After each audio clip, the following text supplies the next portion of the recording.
So, after applying for my firearms certificate several months ago, it took approximately 6 months to get my ticket through. This is the first of the 3 slots I've got available. This is the 17 HMR. I also have a slot for a 2.2 rimfire and a 6.5 260 centerfire rifle for deer. This is the rifle I chose out of all the ranges available. This is a Anschutz 1517, to say 17 HMR. This is the 14-inch barrel version, so nice and short. They also come with an 8-inch barrel version. Although I'm going to completely change and rebuild a whole new stock for it, that's going to take a little while, so I chose to have the one with the thumb hole stock. When I picked one up, it fitted really well and was nice and comfortable. So there are other HMRs available. They're all pretty much, for most people, will shoot accurately. I just like the Anschutz for various reasons, as well as it also suited how I wanted to build the new stock I'm going to put on it, which will come up in other videos. So while I'm waiting to do that, I've put on my 10-50 by 56 old air rifle field target scope, which I've also used for hunting on air rifles and all sorts. It's a bit high mag for a lot of people, but I like high mag scopes. I've been using it for over 15 years now, so I'm quite used to the magnification. This is designed for shooting relatively small targets at relatively long ranges for the size. So a rabbit's head at 150 meters is a pretty small target, so it's nice to have it nice and big in your scope. Well, it is for me anyway. Some people can't shoot high mag scopes. I find it difficult to shoot low mag scopes now. So I put the scope on. It's on Sports Match medium high mounts with 1/2-inch Sports Mounts riser blocks. This gives me a sight line to centre of barrel height of 2.09 inches. As you can see, there's a fair old gap underneath the scope. That's for a couple of reasons. One, I like a relatively high mounted scope, and 2, it means I can see over the moderator, which we'll have a look at in a moment, without it being in the way of the bottom of the scope. So rifles, let's check for safety. There's no magazine in it because I have it here. It comes with one 4-round magazine. Bolt is closed. I can see that the safety's not on because you can't put the safety catch on while it's not cocked. I can tell it's not cocked, 1, by that, and 2, there's no gap here. So let's just check anyway. Like that, the back. Check inside the chamber. There's nothing in there. I can see through the mag well. Nothing's been pulled out or ejected. I'll push it forward now. It's now cocked. You can put the safety catch on and off. It's a very stiff safety catch, and it does make a big clunk both ways, which is a bit of a pain. And you can also tell it's cocked because there's a gap here now where the back of the bolt is being held back by the sear, and when you fire it, that goes forward, hits the pin. So we know it's clear, it's safe. I do have live rounds on the table. They're over here. They're not going anywhere near the gun. I'm in a safe environment. So let's, first of all, to disassemble the rifle for cleaning, pull the bolt back. To remove the bolt, there's a small catch here. This is the bolt release catch. That doesn't let the back out all the way. You still have to also pull the trigger to release the bolt. The bolt's cocked at the moment. You can see the gap. The bolt comes off in the front. You can pull that apart. Again, that's the actual bit that comes forward. The hammer, if you like. The firing pin and the bolt head are here. You can take the firing pin out to clean it.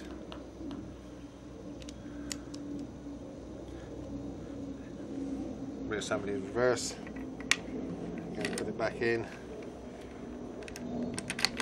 Trigger and the bolt release. You can pull the trigger as you push it down and it will decock it. That's the only way you can decock it. You cannot decock this on a live round. So engage the safety catch, be aware of your muzzle at all times.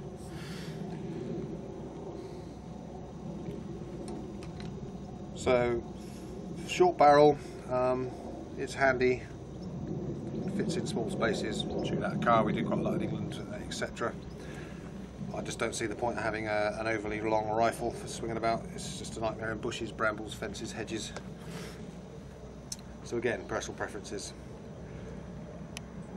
This means we do lose a little bit of speed. I think it's roughly about 100 feet per second that this drops off for that extra barrel length. The optimum length for HMR is about 18-19 inches.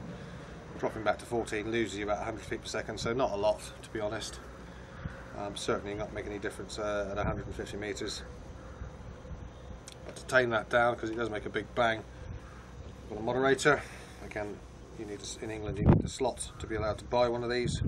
Other than asking for it, it's not really very difficult. Unlike America, where you have to apply for it, pay a lot of money, wait months, if you're allowed. In some states you can't at all. I chose, this is a Swift Precision Nightingale.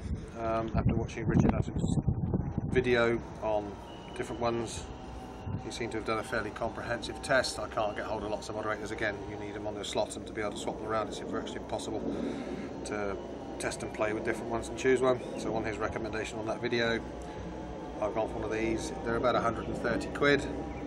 It's a reflex moderator, so instead of going there, it slides all the way down the barrel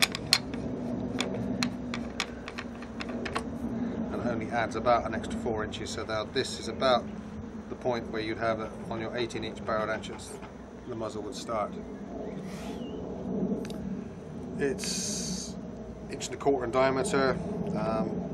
It's got a main chamber that comes backwards, and then lots of baffles in the front. Richard Hutton's has also got the video on how they strip down, so there's no point messing around with that.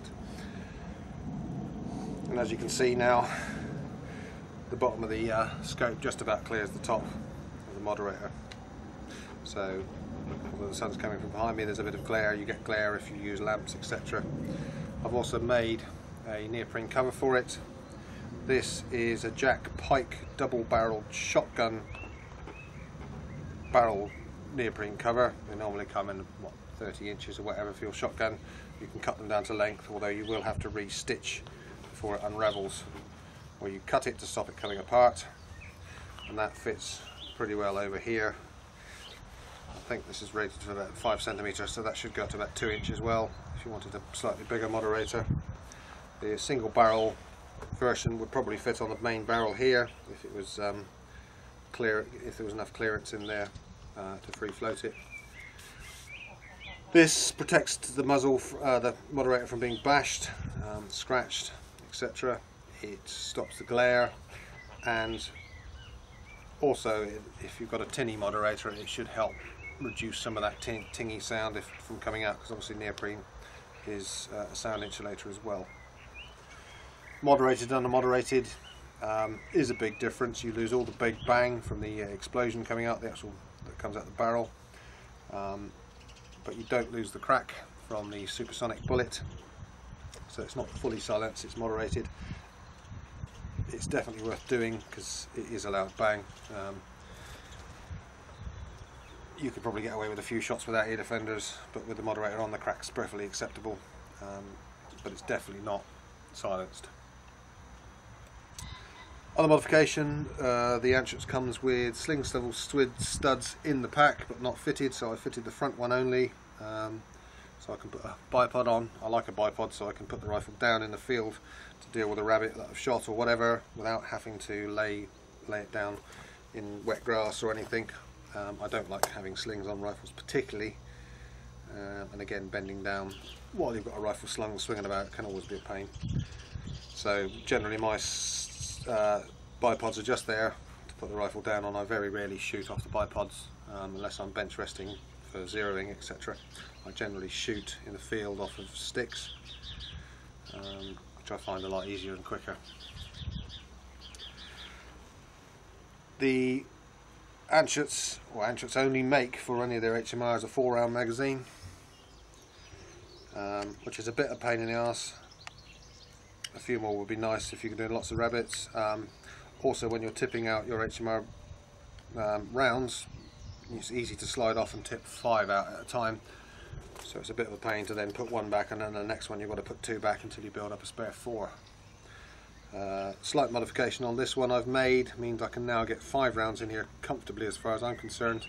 Don't know why it's not done in the factory. Maybe that they have problems with it, maybe they have some regulations in another country that says you can only have 4. The magazine is designed to fit flush, which be maybe something. I do know that coming out soon, I'm not sure if it's an Anschutz factory part or whether somebody else is making them, but we should soon available from Ruag, the UK distributors, talking about an 8 or a 10 round magazine coming in the next few months, which will be a good thing, especially with my stock modification where the stock will actually protrude down past here and I'll have to reach up through a well to get it, so having it sticking out a bit will be a lot easier. So let's put that aside.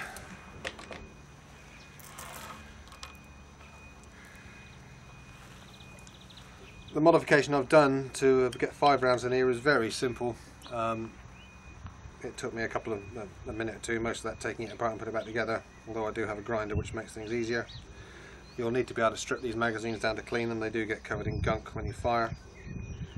On this side there's a little spring, the end of the spring sticks out and locks the footplate on, so you need to be able to push that in and then kick the footplate to one side. It's a bit stiff, so push it off, making sure you make the spring doesn't ping out. Footplate off, spring off, and then you can tip out the lift ramp. Okay, this lift ramp's got, zoom in a bit here without it getting silly. This lift ramp is an L shape, and all you basically have to do is reduce this bit that sticks down by a couple of millimeters. On mine, it's now, that length is now 16 millimeters. It was maybe 18 and a bit. So I've just ground that down to 16 millimeters. Before you grind it down, you'll see the back of it has got a slight chamfer on it, so I've put that back on. Okay, so reassembly, drop the follower plate in. Spring, you need to be careful to make sure that this first hoop doesn't get hooked around that spigot. Okay, so put it in behind the spigot and pushing on the follower plate. If you get it in front, even if you don't modify it, it will jam the magazine up. That's why there's been a jump in the filming. Push the spring down, push the base plate on, and then locate the end of the spring in the notch.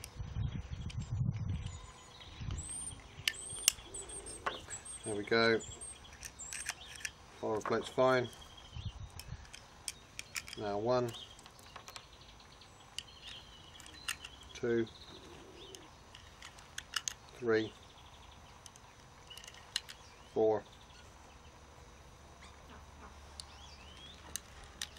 5, and still enough room that you can push that up, load the magazine with the bolt closed. So say 4 rounds, 5 rounds, does it make a difference? Well, maybe not massively, but as I say, it makes unloading the boxes in batches of 5 to load in a lot easier and more sensible. As I say, as soon as they get out this new 8 or 10 round magazine, I will definitely be having one of those anyway.